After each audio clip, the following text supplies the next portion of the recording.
যুক্তরাষ্ট্রের মাটিতে প্রথমবারের মতো সিরিজ খেলতে গেছে বাংলাদেশ। এই সিরিজকে আসন্ন টি-20 বিশ্বকাপের প্রস্তুতির চূড়ান্ত সুযোগ বলে মনে করছে টাইগাররা। তবে সিরিজের ম্যাচগুলো মাঠে গড়ানোর আগে প্রতিকূল আবহাওয়া বাগড়া দিয়েছে। 3 ম্যাচ টি-20 সিরিজের ভেন্যু পেইরিভিউ ক্রিকেট কমপ্লেক্স মাঠের বেশিরভাগ স্থাপনাই ঝড়ে ক্ষতিগ্রস্ত হয়েছে বলে জানা গেছে। ফলে শঙ্কার মুখে পড়েছে আসন্ন এই সিরিজ। ESPN ক্রিকেট ইনফোর যুক্তরাষ্ট্র প্রতিনিধি পিটার ডেলাপেনা এক টুইট বার্তা এই তথ্য জানিয়েছে। তিনি লিখেছে, বাংলাদেশ ও যুক্তরাষ্ট্রের টি-20 সিরিজের প্রথম ম্যাচ 21 মে শুরু হওয়ার কথা ছিল, কিন্তু গত বৃহস্পতিবার ঝড়ের কারণে হিউস্টনে ক্ষতিগ্রস্ত হয়েছে। এমনকি পেইরিভিউ ক্রিকেট কমপ্লেক্সে অস্থায়ীভাবে যেসব স্থাপনা বসানো হয়েছিল তাও ধ্বংস হয়ে গেছে।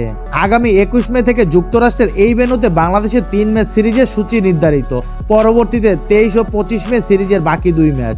তার আগে গতকাল বাংলাদেশ দলের প্রথমবার অনুশীলন করার কথা ছিল, কিন্তু প্রতিকূল আবহাওয়ার কারণে সেটিও প্রায় অসম্ভব হয়ে দাঁড়িয়েছে। এমন আবহাওয়া অব্যাহত থাকলে মূল সিরিজ ঠিকভাবে অনুষ্ঠিত হবে কিনা তৈরি হয়েছে সেই অনিশ্চয়তা।